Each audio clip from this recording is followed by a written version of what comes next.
For joining us. Always a pleasure to have you on the programme.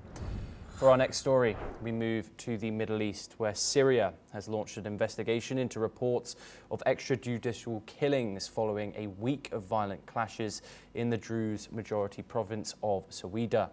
Sectarian violence erupted on June the 13th between Druze fighters and Sunni Bedouin tribes, escalating over several days and leaving over 1,300 people dead, predominantly Druze, according to the Syrian Observatory for Human Rights. Here is what the head of the local council in the area, Mohammed al-Haraki, said. بعد تهجير أهلنا في السويداء استقبلنا في محافظة درعا ما يقارب 3400 عائلة. منطقتنا هون منطقة المليحة الغربية ورخم استقبلنا ما يعني فاقوا ال 437 عائلة ببلدة المليحة الغربية ورخم من أهلنا في السويداء. بتوجيهات من السيد المحافظ وقائد المنطقة ضمن بمساعدة أهلنا ومهجريننا وعزوتنا هم أهل السويداء بالمستطاع.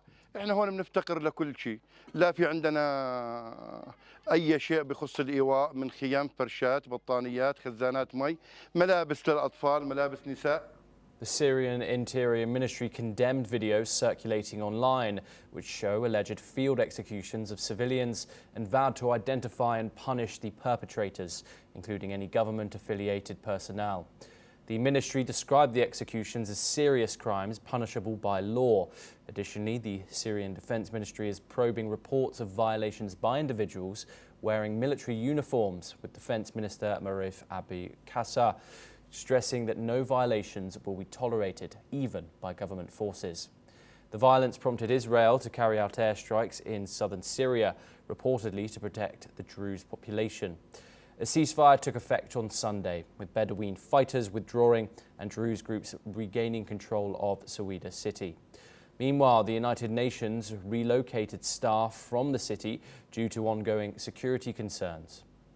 We're now joined by Scott Faulkner, who's the head of Eagle Enterprises, a security firm.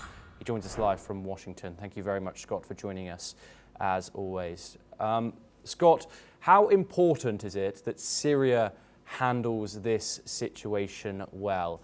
We've seen sanctions being lifted off the country. We've obviously seen the fall of Assad a few months ago. How would you assess how Syria is doing so far, and also how it handles this crisis? It's really a make or break time for Syria, because when al-Shara took power, a lot of people thought. We seem to have some technical issues there. Apologies with Scott. Hopefully he joins us once again soon. As we were talking about previously, we are discussing an ongoing probe into this violence that occurred in Syria over the past week, which ended in a ceasefire. We will now move on. Unfortunately, I believe we've lost